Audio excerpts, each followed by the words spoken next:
देवभूमि उत्तराखंड के पर्वतीय कस्बों और गांवों में कई रोचक कथाएं और किस्से बसे हुए हैं। इन कथाओं में से एक कथा है जो विल्सन के नाम से मशहूर है और यह किस्सा पहाड़ी वीरता और उनके साहसी जीवन में बड़ी तस्वीर देता है।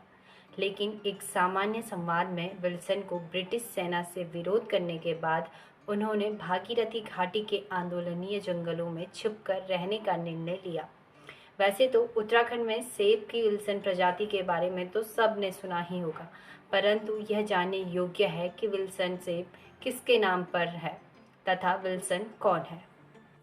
विल्सन के जीवन की कई कथाएं उनके शानदार और साहसी प्रतिबद्धता को दर्शाती हैं और इनमें उनके साहसी संघर्षों और प्रेरणास्पद कामों का वर्णन होता है।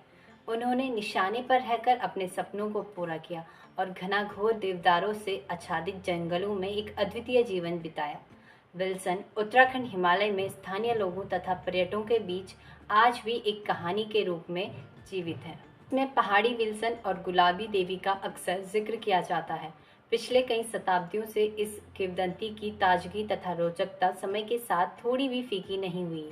विल्सन, जिन्हें राजा विल्सन के नाम से भी जाना जाता है, उत्तराखंड के गहरे शीतल पर्वतीय क्षेत्रों एवं सूरजकुंड गांव के धीरे धीरे गुजरते समय के महान योद्धा और भागीरथी घाटी में बसने वाला पहला श्वेत व्यक्ति था।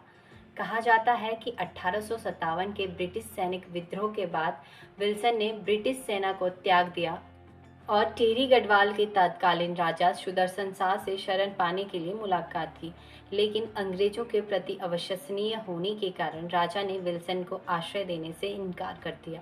विल्सन राजा को बिना बताए वहां से भागीरथी नदी के किनारे किनारे सुदूरवर्ती देवदारों से आच्छादित जंगलों से होकर मुखवा गांव, जो कि हरसिल के पास है, वहां पहुंच गए और वहीं एक परिवार की सहायता से अपना कारोबार शुरू किया। तत्पश्चात वहीं गुलाबी देवी से विवाह किया, जिनसे उनके 3 बेटे हुए। विल्सन अपना और अपने परिवार का भरण पोषण जंगली जानवरों का शिकार करके करते थे। कुछ समय बाद जब शिकार प्रतिबंधित हुआ, तब विल्सन ने घनाघोर देवदारों के जंगलों से लकड़ी का व्यापार शुरू कर दिया। विल्सन पहले व्यक्ति थे जिन्होंने नदी की धाराओं के प्रभाव के साथ लकड़ी का परिवहन प्रारंभ किया था तथा इसी व्यापार के फलस्वरूप विल्सन राजा विल्सन के रूप से प्रचलित हुए थे, जिन्होंने कई लोगों को रोजगार दिया था।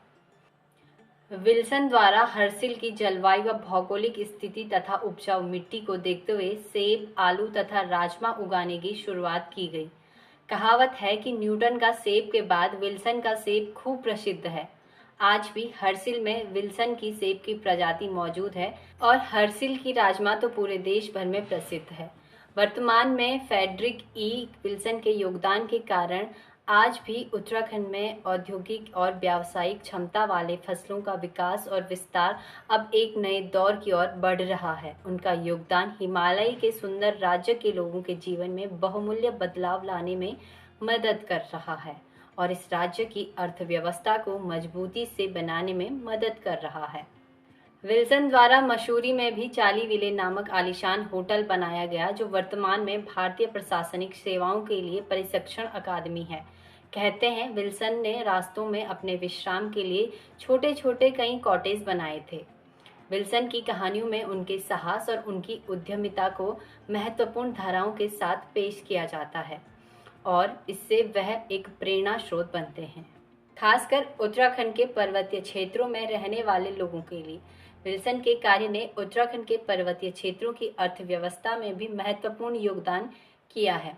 आज भी हिमालय राज्यों में औद्योगिक तथा व्यावसायिक क्षमता वाले फसलों का विकास तथा विस्तार के लिए ऐसे ही जुनूनी व्यक्तित्व की दरकार है, जो हिमालय राज्यों की जलवायु, भूमि तथा प्राकृतिक संसाधनों का समन्वय कर एक नई ऊंचाई प्रदान कर सके।